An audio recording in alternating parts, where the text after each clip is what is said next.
Hikaru, he's cool as a cucumber. He is focused, and he's acting like nothing just happened, but something huge happened. He gained the lead. It's the first lead in this match, and it belongs to HIKARU Nakamura.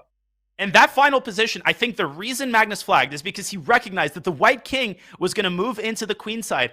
I think he may have forgotten that the bishop from b6 could attack h4, but it's a moot point now. Magnus panics, and this is a very concerning sign for him in the early going because, Robert, one thing I know for a fact about this match is that we're going to get a heck of a lot of time scrambles. We're going to get a heck of a lot of time scrambles. We're going to get a heck of a lot of viewers. We are over 125,000 viewers right now. Thank you so much for tuning in. Your day is just getting started. You had the World Cup final. Now you have the Speed Chess Championship final, and it is exciting. HIKARU Nakamura with a 2-1 lead. He's looking to the side like he does, vintage HIKARU, trying to figure out this position. And Magnus with the white side, the Catalan. Danya, I think it's a good opening choice in a blitz match. And it's a good opening choice after a loss. You're sort of stabilizing. You're playing something on the safer side, something that you're comfortable with. And, man, facing Magnus on the black side of a Catalan, I know of few more appetizing prospects. Maybe facing a penalty kick from Lionel Messi.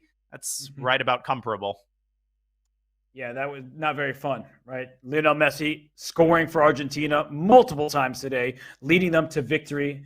Congratulations to all of Argentina. But right now we're focused on the chess. And what I'm focused on, Danya, is the activity of white's pieces and the relative passivity of black's. Now, black controls the b4 square, just like in that previous game. That is an important one to keep in mind. And the knight goes to d7, often they go to b6, maybe to d5. When you have less space, you have less control. You want to exchange pieces. If the knight on d7 is exchanged for the knight on c3, that gives black control of the e4 square. And you don't want to see white push e2 to e4. Right now it's covered by both bishop on c6 and knight on f6. But if white could play rook fe1 and pawn e4 in one move, then white would have the advantage.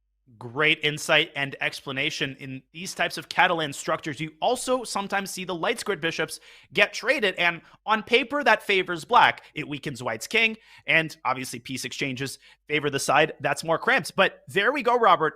That doesn't tell the whole story because knights are incredibly good at chiseling their way into the opponent's weaknesses, especially in these close positions. And apart from that, I think Magnus is now fully ready to play e4. But will he? Yes, he will. There he goes. There he goes. He can play f4 as well, just start throwing up all of his kingside pawns. And one thing to note here is this should be reminiscent of the previous game, where there was a dark square bishop that couldn't really make an impact against some knights. Now, that bishop can take the knight on c3, but there's a huge problem. You play bishop c3, white plays pawn takes c3, the b file is open, rook b1, rook b3, rook other to b1, hitting the b7 pawn. So pawn chains are only as strong as their base pawns. The b7 pawn is safe and sound as long as that file remains closed.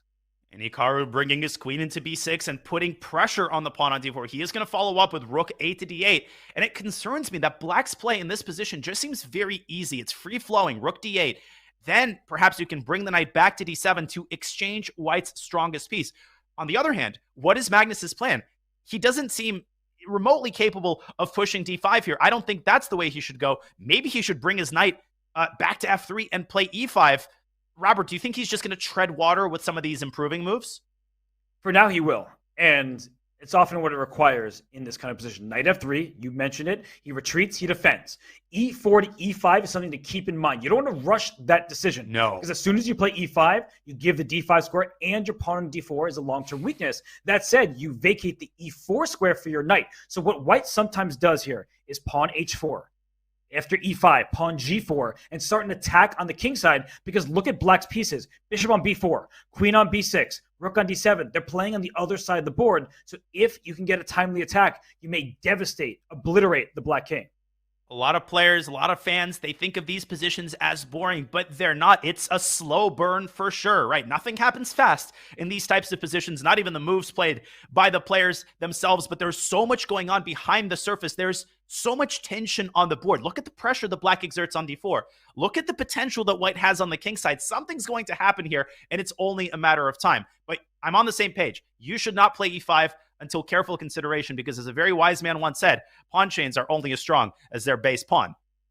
Certainly the case. The knight on f3 doing a good job of defending d4, but as soon as that pawn goes up to e5, black will try to strike with c6 to c5 at the right moment, undermining the center. So queen c2, Let's keep everything defended. But where to next, Danya? Is queen b3 an option? I mean, where is that queen going? I have no answer for you. Queen b3, where is it going from there? And a big decision by Hikaru as he takes on c3 and immediately follows up with a center strike. Help me make sense of this. I mean, I like the b5 square for white now. He goes knight to e5, then knight can go to c4, take control of the light squares. But if the knight goes to c4, black has queen c6, putting pressure on the e4 pawn. So maybe white needs to play for f3 at some point, but for the moment, the d4 pawn is loose. Look at all the pressure Hikaru's pieces are exerting on white's center. The knight's attacking e4, the queen's attacking d4. Knight c4 is played. What is Magnus planning on queen c6? I think it is your move f3, and it may seem to blunder due to c takes d4, but remember, after white recaptures, the knight on c4 is then defended. Hikaru goes the other way, queen to a6, chasing the knight away, but it re-centralizes to e3, and I think the trend of the game is, by a slight margin, starting to favor Magnus here. And I thought he was going knight a3 to b5. Like that b5 square was an outpost for his knight. Instead, he centralized. You can't really blame somebody for keeping their pieces in the center of the board, but that b5 square was juicy because it also defended the d4 pawn. So knight e3, and we're past that point for now. And as I look at this position, Danya, I'm thinking, do I start pushing my pawns? Is e5 on the agenda? I don't love it because it allows the black knight to slide into d5 again, but I'm just trying to figure out what Magnus has in store for Hikaru after Hikaru starts trading pawns. Well, if it was Magnus's move on the previous position, he would have played d5 and then cemented that pawn with c4. I think that's a big reason why Hikaru has traded on d4. Now, the move d5, it's still possible. It may still happen, but it loses a lot of its luster because after the exchange, that passed pawn, it's all alone, and passed pawns in the middle game can be a serious liability. It's true, though. That knight would love to jump to f5 eventually. So if you do trade off the pawn on e6, you get clearance for the knight to land on f5. That's something to keep in the back of our minds. But Danya, right now, Hikaru done a full minute on the clock. I was about to say it. Once again, partner, you're reading my mind. Can Hikaru strike with b5? Because right now that pawn is a backwards pawn. And if you play rook b1, you stop that pawn in its tracks. Now, Hikaru is saying, I've defended b7. I'm going to go after the d file. And he does just that. But Magnus claiming that he's safe and sound pushing for a pass pawn. Well, he's going to have to reinforce this pawn because Hikaru is actually threatening. I'm busy counting the attackers and defenders, but I think he is threatening to capture 4 or 5, however many times on d5. And see, the problem for the last couple moves for Magnus has been that the queen is kind of pegged to the e4 pawn. If you carelessly play queen b3, that move may actually work out tactically because after knight takes e4, there's d takes e6 and maybe e takes f7 check, but that has to be carefully calculated by CARLSEN, and he slides his queen instead back toward b1 using the back rank to defend the pawn indirectly. What a move. And stops b5. It's defense by attack. The h7 square is covered. So if we swap everything on d5... I'll show this. Let's show it because it's very instructive. The white rook lands on the c8 square with not just check, but checkmate because the h7 square is covered by that white queen. That would be mate. That's why Hikaru, he took on d5 once, but he is not going to keep capturing. Back to the live board we go. He has indeed taken on d5. Magnus not rushing to recapture. I would have assumed that he could pre-move e takes d5. Maybe he's thinking about starting with knight takes d5, weighing the pros and cons of keeping the knights on the board versus taking them off the board. And because of the prospect of knight f5, he decides to keep them on the board. But Robert, now knight takes d5, that threat has been renewed. It has been, but the dark squares are compromised. So if this queen slides up to b2 at some point, watch out because it does right now. Slicing across the board. The same back rank problem exists. If you take on d5, we swap everything. Rook c8, and as you're pointing out, rook or queen to h8 will be checkmate. Look at the queen on b2. It covers the entire length of the diagonal. This spells trouble for Hikaru, who simply slides his rook up at Danya. Maybe white can do the same, bringing the rook up on the d file.